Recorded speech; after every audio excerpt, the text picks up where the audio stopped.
Shalom saudara yang dikasihi Tuhan Yesus Kristus. Marilah kita membuka Alkitab kita dan membaca firman Tuhan dari Kisah Para Rasul 19 ayat 1 sampai 12. Ketika Apolos masih di Korintus, Paulus sudah menjelajah daerah-daerah pedalaman dan tiba di Efesus. Di situ didapatinya beberapa orang murid.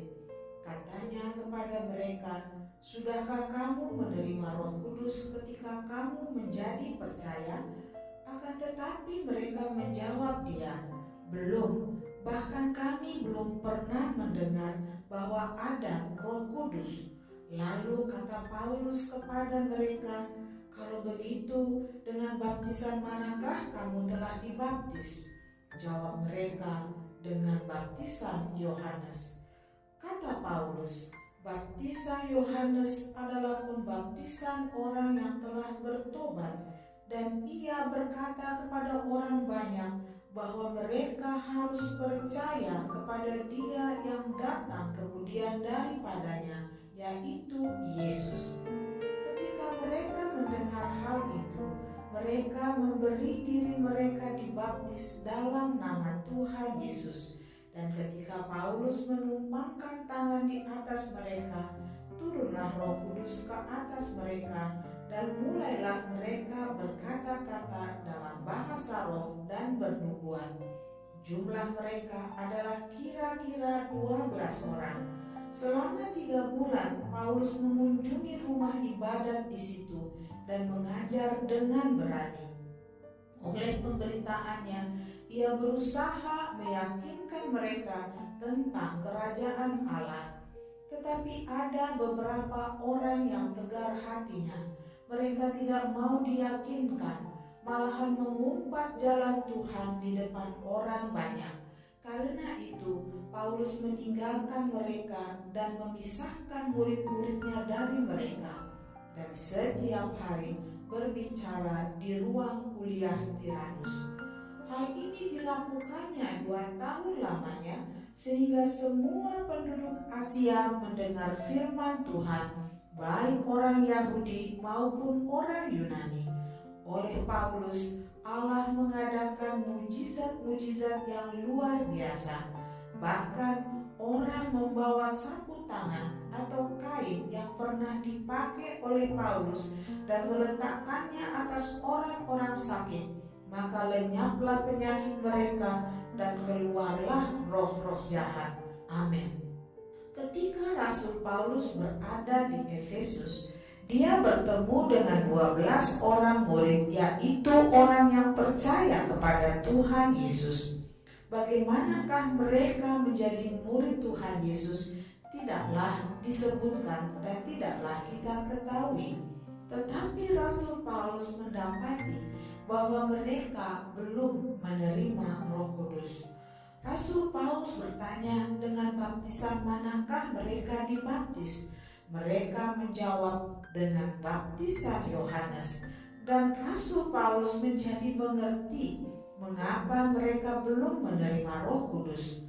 Maka mereka kembali dibaptis dengan baptisan dalam nama Tuhan Yesus. Dan setelah mereka dibaptis, Rasul Paulus menumpangkan tangan atas mereka dan mereka mengalami kepenuhan Roh Kudus. Saudara yang dikasihi oleh Tuhan Yesus Kristus, apakah baptisan Yohanes dan apakah baptisan dalam nama Tuhan Yesus Kristus itu? Baptisan Yohanes seperti yang disebut dalam Matius 3 ayat 1 sampai 2. Pada waktu itu tampillah Yohanes Pembaptis di padang gurun Yudea dan memberitakan, "Bertobatlah, sebab kerajaan sorga sudah dekat."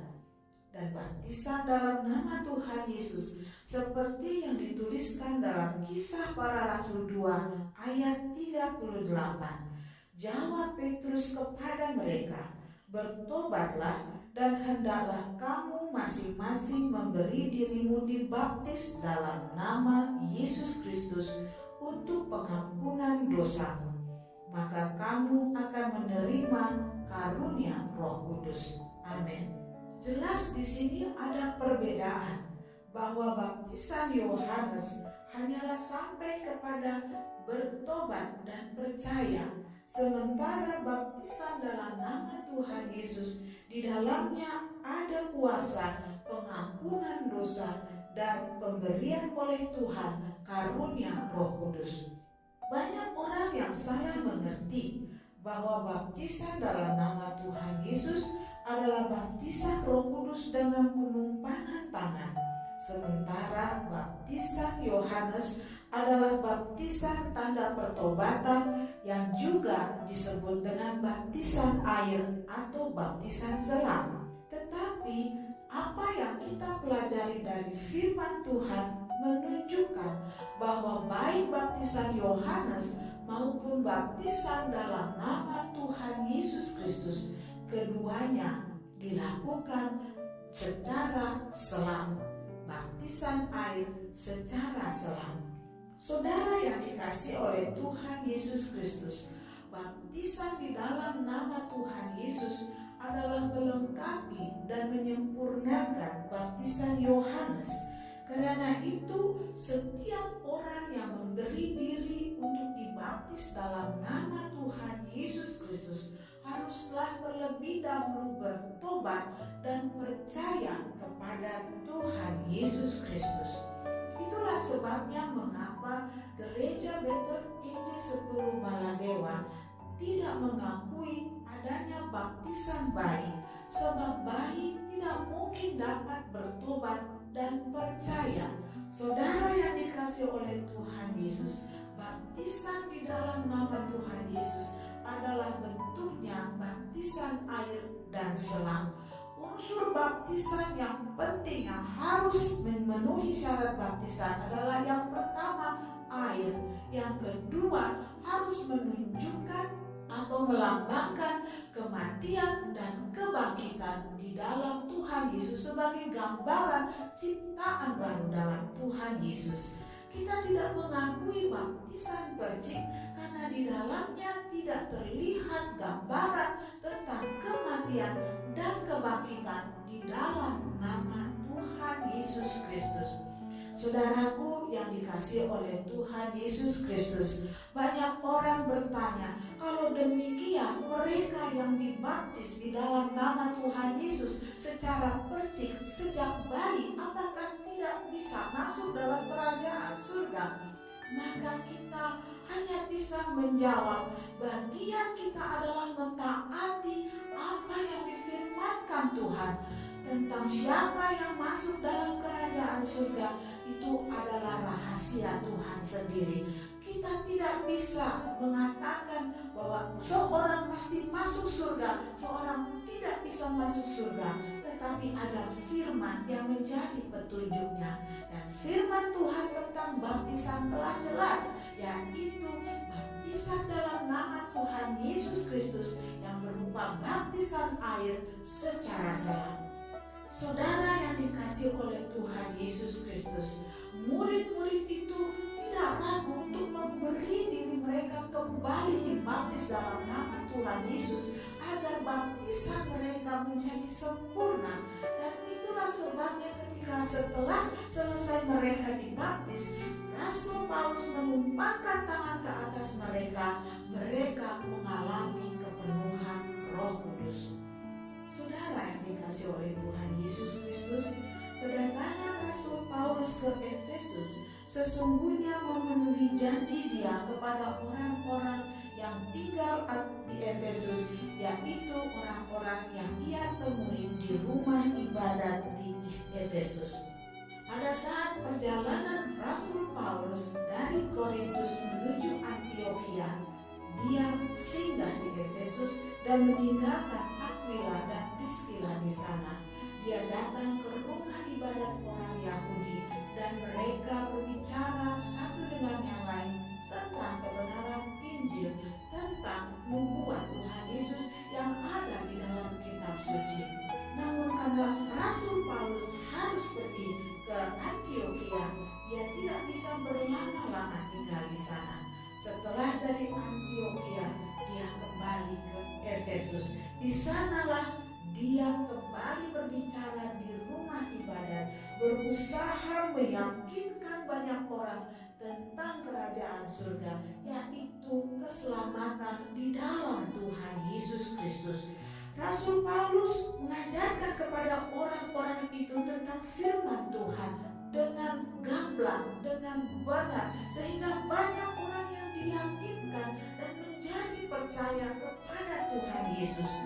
Namun tidak sedikit juga orang yang tegar hatinya dan menolak ajaran dari Rasul Paulus. Mereka tidak mau menerima Injil Kerajaan Surga, dan bahkan mereka mengumpat dan berusaha menghambat pemberitaan Injil oleh Rasul Paulus. Itulah sebabnya Rasul Paulus memutuskan untuk memisahkan diri bersama-sama dengan orang yang percaya. Setiap hari Rasul Paulus mengajar mereka di ruang kuliah Tiranus selama 2 tahun. Lihat apa yang terjadi selama 2 tahun itu. Pemberitaan Injil Kerajaan Surga diterima oleh semua penduduk Asia, yaitu Asia Kecil, baik orang Yahudi maupun orang Yunani. Bahkan Tuhan menyertai pelayanan Rasul Paulus dengan tanda mujizat yang luar biasa. Saudara yang dikasihi oleh Tuhan Yesus Kristus, bagaimanakah pekabaran Injil itu bisa meluas dengan sangat cepat di Asia Kecil? Maka yang menjadi rahasianya adalah kepenuhan Roh Kudus dan pemuritan di ruang kuliah Tiranus. Kita tahu bahwa ke-12 orang yang menerima kepenuhan Roh Kudus itu adalah murid. Artinya mereka adalah orang yang tekun mempelajari dan merenungkan firman Tuhan. Mereka secara rohani adalah orang-orang yang telah mengalami pertumbuhan rohani. Namun karena Roh Kudus belum hadir di dalam kehidupan mereka, firman Tuhan itu masih menjadi rahasia bagi mereka, sehingga mereka tidak mampu untuk menjadi saksi di daerah Efesus, sehingga pekabaran Injil di Efesus sepertinya belum terjadi. Meskipun di saat itu ada tokoh yang bernama Aquila dan Priscilla yang telah dipakai Tuhan mengajar umat Tuhan di sana. Tetapi ke-12 murid itu, meskipun mereka sudah mengetahui firman, mereka tidak memiliki kuasa untuk memberitakan Injil. Saudara yang dikasihi oleh Tuhan Yesus Kristus, mari kita buka Lukas 24 ayat 44 sampai 45. Ia berkata kepada mereka, "Inilah perkataanku yang telah kukatakan kepadamu ketika aku masih bersama-sama dengan kamu, yakni bahwa harus digenapi semua yang ada tertulis tentang aku dalam kitab Taurat Musa dan kitab Nabi-Nabi dan kitab Mazmur." Lalu ia membuka pikiran mereka sehingga mereka mengerti kitab suci. Demikian juga dengan peristiwa Cornelius. Dia sesungguhnya adalah seorang murid juga. Dia hidup saleh dan percaya kepada Allah. Kesalehannya menunjukkan bahwa dia telah mengalami pertumbuhan rohani yang benar sesuai dengan firman Tuhan. Ketika Rasul Petrus memberitakan Injil Kerajaan Surga kepada Cornelius dan orang-orang di rumahnya, Rasul Petrus mengalami keraguan untuk membaptis mereka karena Cornelius bukanlah orang Yahudi.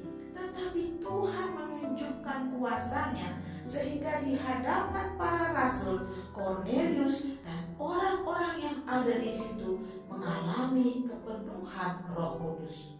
Jadi saudara yang dikasihi oleh Tuhan Yesus Kristus, kepenuhan Roh Kudus adalah tanda kedewasaan rohani, dan itu hanya diberikan kepada mereka yang bertumbuh bertumbuh ke arah Kristus sesuai dengan firman Tuhan. Mereka adalah murid-murid Yesus Kristus. Apakah yang dilakukan oleh para murid Tuhan Yesus saat mereka menanti kepenuhan Roh Kudus? Mereka bersehati, bersekutu di dalam doa. Saudara harus ingat, ketekunan berdoa adalah tanda kedewasaan rohani.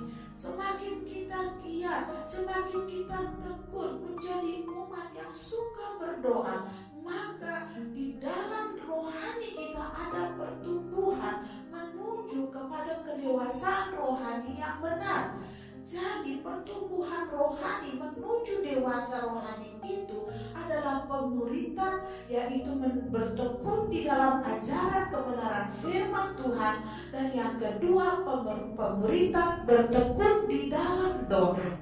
Tanpa kedua hal itu tidak mungkin terjadi kepenuhan Roh Kudus. Oleh sebab itu, tidak mungkin kepenuhan Roh Kudus itu terjadi kepada orang yang tidak suka beribadah, yang tidak suka belajar akan firman Tuhan atau dimuridkan, dan tidak suka dan tidak tekun berdoa.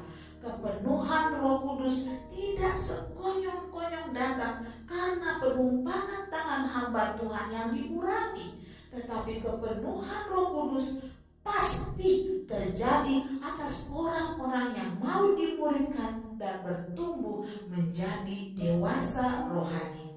Saudara yang dikasihi oleh Tuhan Yesus Kristus, ruang kuliah Tiranus itu adalah gambaran dari gereja yang berkenan kepada Tuhan, yaitu kumpulan orang-orang yang mau dimuridkan, yang mau diajar, dilatih untuk tumbuh bersama menjadi saksi Kristus. Itulah sebabnya pekabaran Injil terjadi begitu cepat, begitu luas, karena di sana ada orang-orang yang bersama-sama bertumbuh di dalam ajaran kebenaran firman Tuhan. Di sana ada orang yang sehati untuk berdoa, untuk menopang pelayanan hamba-hamba Tuhan. Di sana ada orang-orang yang begitu percaya sehingga dia membawa sapu tangan atau barang-barang lain yang pernah dijamah oleh Rasul Paulus sebagai alat untuk bersaksi kepada orang-orang yang belum percaya, orang-orang yang mengalami sakit, dan dengan berani mereka taruh itu di atas orang sakit dan berdoa di dalam nama Tuhan Yesus. Terjadilah mujizat kesembuhan di mana-mana, dan nama Tuhan Yesus semakin dikenal di seantero Efesus dan Asia Kecil. Orang-orang itu tekun menerima pengajaran seperti yang dituliskan di ayat 9, dan setiap hari berbicara di ruang kuliah Tiranus. Meskipun diadakan setiap hari, mereka tidak menjadi bosan, mereka tidak menjadi jenuh, tetapi justru mereka bertambah-tambah sukacita untuk mengenal dan mengasihi Tuhan, bertambah sukacita untuk bersaksi, memberitakan tentang Injil, sehingga ruang kuliah Tiranus itu dipenuhi dengan jiwa-jiwa yang Tuhan Yesus selamatkan. Saudara yang dikasihi oleh Tuhan, inilah yang harus kita kerjakan, yaitu pemuritan kepada setiap jemaat, mulai dari yang termuda sampai yang tertua. Kita harus bertumbuh bersama dengan memperhatikan, dengan merenungkan, dengan dengar-dengaran akan ajaran firman Tuhan, sehingga kita bertumbuh ke arah kedewasaan rohani yang benar, yaitu serupa dengan gambaran Kristus. Kita harus bertumbuh juga di dalam persekutuan berdoa bersama agar Roh Kudus dicurahkan di dalam kehidupan tiap-tiap umat Tuhan. Saudara, pemuritan merupakan kunci rahasia suksesnya pekabaran Injil di ruang kuliah Tiranus sampai ke seluruh Asia Kecil. Dan itulah yang kiranya bisa terjadi juga di gereja kita, pemuritan untuk semua jemaat yang itu bertumbuh bersama dalam doa dan dalam pengajaran firman Tuhan. Saudara yang dikasihi oleh Tuhan Yesus, pengajaran pemuritan menuju kepada kedewasaan rohani itu sangat berguna. Yang pertama, untuk menghalau ajaran sesat, untuk menghalau ajaran yang cemar dari gereja Tuhan Yesus dan dari kehidupan umat Tuhan. Yang kedua adalah pertambahan jiwa yang diselamatkan oleh Tuhan Yesus Kristus. Dan yang ketiga, regenerasi yang baik, ajaran Injil Kerajaan atau Injil sepenuh yang akan tetap diteruskan dari generasi ke generasi selanjutnya, ke generasi selanjutnya sampai Tuhan Yesus datang kembali. Tuhan Yesus memberkati kita semua. Shalom.